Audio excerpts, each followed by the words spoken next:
9 Golden Rules of Investing I Follow When Investing in a Falling Market. There are specific rules that one should follow when it comes to investing in the market, especially in the falling market. Of course, these rules of investing should only apply to the right stock that passes the investment checklist and fundamental analysis. Once the stock qualifies the above checklist and analysis, I analyze the business on very tough parameters to finally make it the right stock. Once the stock has passed all the checks to be the right stock, then we can apply rules of investing for the falling market. So let me share the 9 rules of investing for you. Rule number 1, never try to catch the bottom. The first among the 9 rules of investing is to understand the concept of the right price.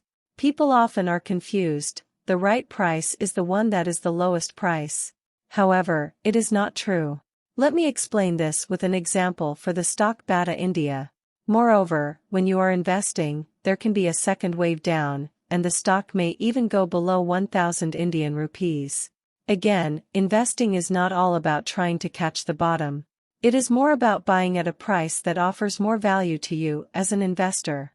Rule number 2, never buy when there is blood on the streets. The next rule among the 9 rules of investing is never to assume you will miss out. Often investors, including me, make the mistake of buying the stock with an assumption they will miss out. There is a correction in the market or even a bear phase, and it is not going to end in a hurry. You are in the market and tracking the fall. So you may miss out on some opportunities for sure, but it won't happen that you will miss out on every occasion that will come in the next year. It is okay to miss some as well, but for fear of missing out, don't try to buy when there is a continuous fall in the market.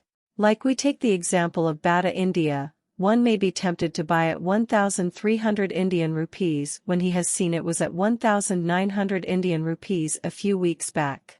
But when you buy when it is bleeding, seeing a price of 1,000 Indian rupees means you will be tempted to book out at 1,300 Indian rupees at a first instance. Rule number 3, don't stand against FII. FII are sellers in the market. Let the DIIs stand against them to stabilize the market. We, as a retail investor, will come in later in the market. Make it a rule. I will buy high and sell higher instead of buying low and sell high. You aren't Warren Buffett, who invests billions in a company.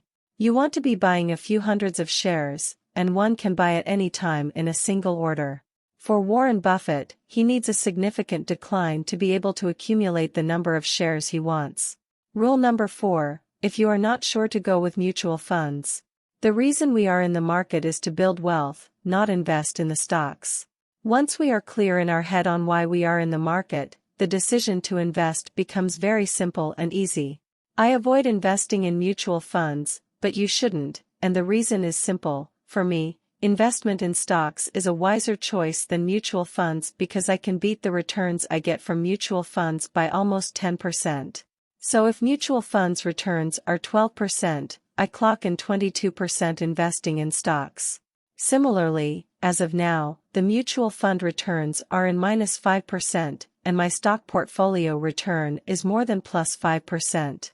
So for everybody, the decision is simple. If you can beat the returns from mutual funds by a margin, it is wise to consider investing in stocks. If not, go with mutual funds. Rule number 5, focus on both risk and return. The golden rule of investing in the market is to analyze the risk and invest. Often investors tend to focus only on one aspect, and it's the return. They miss the vital part of the equation, which is the risk. If you have the risk aspect of investing, you will never be able to trade on margins. It is the risk that keeps me away from futures, options, or commodities. When you don't focus on the risk, you won't have a stop loss for trades or will invest without doing the homework. Rule number 6, never invest money you'll need right away.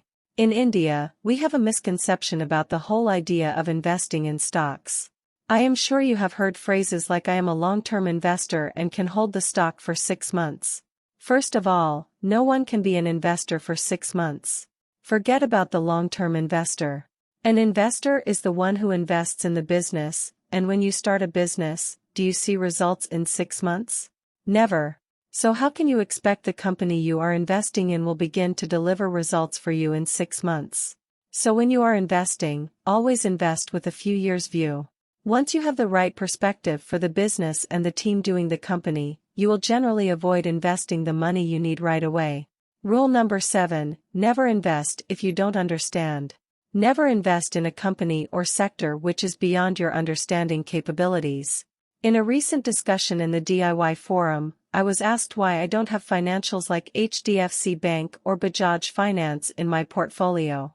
There are multiple reasons for not having such stocks in my portfolio, but one of the critical reasons is I don't understand the business of financing that well, maybe because I don't have a finance background. Cash is the commodity for them. More cash means more sales. So they sell cash in the form of loans. Promoters sell stakes to bring in cash to do more business. This cycle is way beyond my understanding. What happens beyond a point when a promoter is all out? So when I don't understand something, it is okay to go with something that I understand. Moreover, there are certain things that I understand very well, and it is the IT sector. Because I am B.Tech in IT and have worked in Fortune 500 and IT MNCs, I do understand their business model very well. That makes me not to invest in them as well. I see these companies as a provider of human resources. None of the Indian IT company has a product. They only offer services. Rule 8, buy beaten down stocks, not beaten down companies. There are 3 main reasons why stock comes crashing down. Problems which are permanent in nature. Problems which are temporary in nature. Everything else is falling. I am damn sure now you understand when you should be investing in a company and when you shouldn't be. Punj Lloyd, Suzlon, JP Associates, or even Vodafone Idea all have a problem that is permanent in nature. No matter how much the stock falls, investors should keep themselves away from it. Then there are stocks which fall for temporary reasons. Pharma is one such example that had all the US FDA issues since 2015. The only question investors needed to ask, is the problem temporary or permanent? Can these companies fix the problems over time or not? I agree some may fix the issue in 6 months, and others may need 6 years. Now the investors have to do the homework of understanding the management behind the company. Similarly, during the COVID-19 crisis, there are no sales for the automakers in April. Stocks have and will come falling. The question investor will need to ask is the problem temporary or permanent?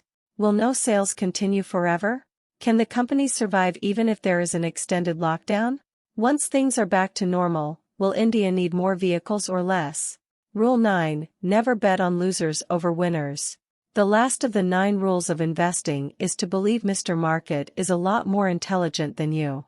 No matter how well you do your homework, some stocks will be losers in your portfolio for sure. As an investor, the aim is not to get all your bets right. Focus on having more right than wrong. So when you are focusing on being more right than wrong, some losers in the portfolio has to go away. Make sure you don't sell the winners to average the losers. Instead, sell the losers to average the winners.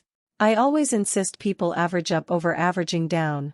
I call the Force Motors in my portfolio a dark horse. However, at the current price, I am not a seller because the stock is doing bad but not the business. Looking at the current price, one can say I bought it at a very high price. Now I am not averaging it no matter what. Maybe when auto sales open up, I will reconsider what I should do based on the price and value proposition at that time. Final thoughts. So when you are investing in the market, invest intelligently and use your knowledge to build wealth. You are not in the market to do what others may be doing. You can be wrong, but make sure you are solely responsible for your decisions and learn from it and don't repeat it.